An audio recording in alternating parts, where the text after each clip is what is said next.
தோழர்களே, ஒரு அரசியல் கட்சிக்கு ஒரு கார்ப்பரேட் கம்பெனி எதுக்கு ஃபண்ட் பண்ணணும்? அதுக்கு மூணு காரணங்கள் தான் இருக்கு. ஒன்று, குவிட் ப்ரோ கோ, அதாவது நான் உனக்கு காசு கொடுக்குறேன், பதிலுக்கு நீ எனக்கு ஏதாச்சும் ஃபேவர் பண்ணு அப்படிங்கிறது. எக்ஸாம்பிள் சொல்லணும்னா, நான் உனக்கு எலக்டோரல் பாண்டு வாங்கி தரேன், நீ எனக்கு கவர்மெண்ட் ப்ராஜெக்ட்ஸை சாங்ஷன் பண்ணு. நான் உனக்கு எலக்டோரல் பாண்டு வாங்கி தரேன், நீ எனக்கு டாக்ஸ் ரெபியூட்டல் பண்ணு. நான் உனக்கு எலக்டோரல் பாண்ட்ஸ் வாங்கி தரேன், நீ எனக்கு கடன் தள்ளுபடி பண்ணு. நான் உனக்கு எலக்டோரல் பாண்ட்ஸ் வாங்கி தரேன், நீ கார்பரேட்ஸ்ல இந்த பாலிசிஸ் எல்லாம் சேஞ்ச் பண்ணு. இப்படி நான் உனக்கு ஒன்று செய்யறேன், நீ எனக்கு ஒரு ஃபேவர் செய்யன்னு சொல்றதுக்கு பேரு தான் குவிட் ப்ரோ கோ.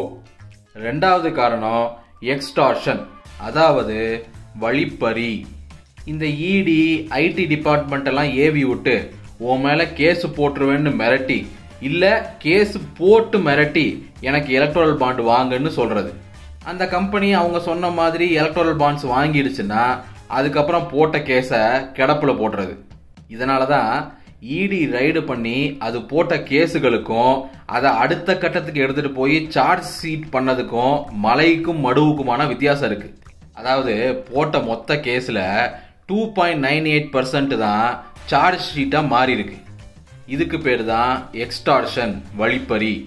மூணாவது காரணம், ஒரு பொலிட்டிக்கல் பார்ட்டி வளரணும், அவங்க நல்லபடியா ஆட்சிக்கு வரணுங்கிற நல்ல எண்ணத்துல ஒரு கார்ப்பரேட் அவங்களுக்கு ஃபண்டு பண்றது. இதெல்லாம் நம்புற மாதிரியா இருக்கு? அப்போ வாங்கப்பட்ட ஒவ்வொரு எலக்டோரல் பாண்டுக்கு பின்னாடியும் மேல சொன்ன முதல் 2 காரணங்கள்ல ஏதோ ஒண்ணுதான் இருக்கு. இப்போ ஒரு ஸ்டேட் கவர்மெண்ட்டுக்கு எலக்டோரல் பாண்டு மூலியமா ஃபண்டு வந்திருக்கு. ஃபார் எக்ஸாம்பிள் திமுகவுக்கு லாட்ரி மார்ட்டின் மூலியமா ஒரு ஃபண்டு வந்திருக்குன்னா அதுக்கு காரணம் குவிட் ப்ரோ கோவா இருக்கலாம். அதாவது நான் உனக்கு ஃபண்டு தரேன், நீ எனக்கு ஏதாவது ஃபேவர் பண்ணுன்னு சொல்லி வாங்கியிருக்கலாம். ஆனா ஒரு யூனியன் கவர்மெண்ட், அதாவது பிஜேபிக்கு வந்த ஃபண்டு எல்லாம் மேல சொன்ன 2 காரணங்களுக்கு கீழேயும் வந்திருக்கு.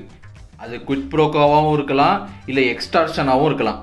அதாவது திருட்டுத்தனம் பண்றதுக்கு இந்த பாஜக அரசு சட்டத்தை கொண்டு வந்துருவாங்களாம். ஆனா மொத்த திருட்டுல 54% ஆஃப் திருட்டையும் இவங்களே பண்ணிடுவாங்களாம். அதுலயும் இடி ஐடி மாதிரியான ஒரு தனித்து இயங்க வேண்டிய அமைப்புகள் எல்லாத்தையும் இவங்களோட வழிப்பறிக்கு பயன்படுத்திக்குவாங்களாம். இதை எல்லாத்தையும் பண்ணிட்டு திமுக ஏன் வாங்குச்சு, திரிணாமுல் காங்கிரஸ் ஏன் வாங்குச்சு, காங்கிரஸ் ஏன் வாங்குச்சுன்னு அடுத்தவங்க மேல கை கட்டுவாங்களாம்.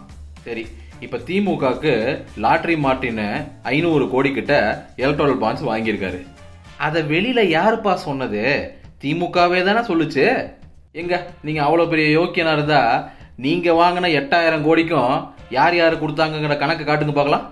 சரி, இப்ப திமுக வாங்கின அந்த எலக்டோரல் பாண்ட்ஸுக்கு குவிட் ப்ரோ கோவா என்ன பண்ணிருக்காங்க அப்படின்னு யோசிச்சோம்னா, லாட்ரி மார்ட்டினோட பிசினஸே லாட்ரி தான்.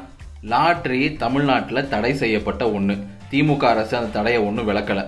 அது மட்டும் இல்லாம இந்த ஆன்லைன் ரம்மி, இந்த மாதிரியான ஆன்லைன் சூதாட்டங்களுக்கு எதிராக திமுக தான் ஃபைட் பண்ணி அதை தமிழ்நாட்டில் தடை பண்றதுக்கான சட்டத்தை உருவாக்குச்சு. ஆனா இதை தாண்டியும் வேற ஏதாவது குவிட் ப்ரோ கோ நோக்கம் இருக்கலாம். இருந்தாலும் திமுகவோ இல்ல வேற எந்த ஆப்போசிஷன் பார்ட்டியும் வழிப்பறி பண்ணி ஒரு கார்பரேட் இருந்து ஃபண்டை புடுங்க முடியாது. அதை பண்ணது பாஜக அரசு. நீங்க திருடனுக்கு தேல் கொட்டின மாதிரி பொத்திக்கிட்டு இருக்கணும். அதை விட்டுட்டு திமுக ஏன் வாங்குச்சு, அந்த கட்சி ஏன் வாங்குச்சு, இந்த கட்சி ஏன் வாங்குச்சுன்னு வாய் விட்டுக்கிட்டு இருந்தீங்கன்னா இப்ப அந்த டேட்டா வரப்போகுது. அந்த யூனிக் ஐடென்டிஃபையர் நம்பர் வரட்டும், அப்புறம் இருக்கு உங்களுக்கு.